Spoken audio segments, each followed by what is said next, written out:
especially with companies that are, because the reality is the companies that are hiring for cybersecurity professionals kind of fall into a couple of groups. One, they are the really big organizations, the Walmarts of the world, the JP Morgan Chases, right?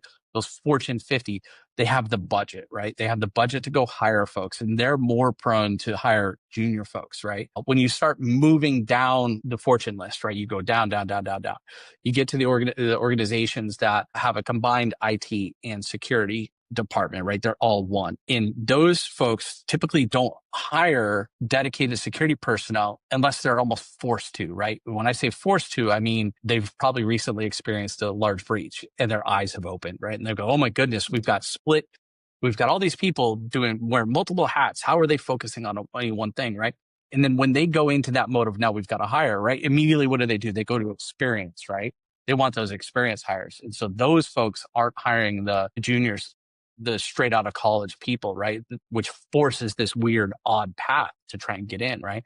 So like, it's easy to say, well, everybody should hire more junior people, right? Well, that's not the reality of the way a lot of businesses work, right? Like, I would love to go hire, even on our team, I would love to go hire 10 people straight out of school, right? And train them and build them, right? Yeah. But how are you going to pay for that, right? Even at a service provider. So like, it's just, it's not it.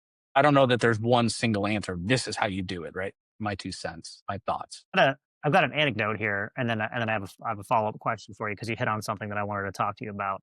I was teaching a course for the DoD, and this was a group of mixed service members who were coming in to go into a specific unit. But the part I was teaching was a red team course, right? So I was teaching them how to use simple things like Metasploit, and we had a lab set up and everything, and we're just teaching them about hacking. And one of the things we did was packet analysis. We had like two days of packet analysis, I think, with Wireshark, right? Like old school jumping into Wireshark doing packet analysis. There was one of the students, one of the who was just happened to be a Navy guy. Okay. He was in there and he was going through and he's like, I fucking hate this. And I was like, what?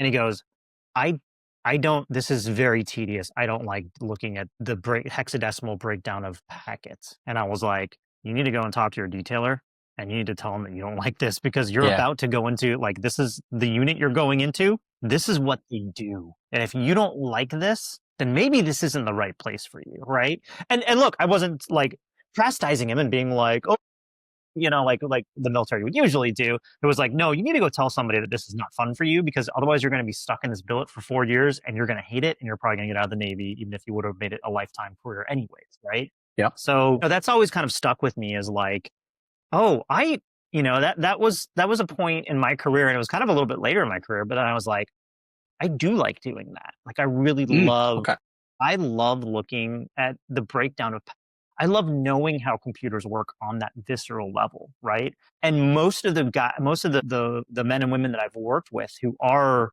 good at cybersecurity have that same level of dedication and passion to caring about how things work, right? Like there's just this curiosity. Not everybody has it, and that's okay. Nope. You don't have to have it to have a successful career in another field.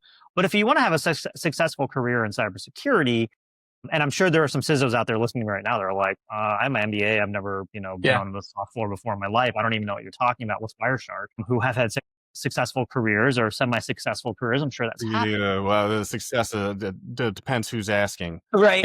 Right. Yeah. And this is going to flow directly into my next question for Chris. But and we're going to get off this topic here. So I don't want to shift us if we're not ready. But that's something that's kind of always stuck with me as like you really do have to have a passion to do this. And it's not, I'm not saying like, oh, you got to be passionate. This isn't HR putting something out there, passionate about cybersecurity. No.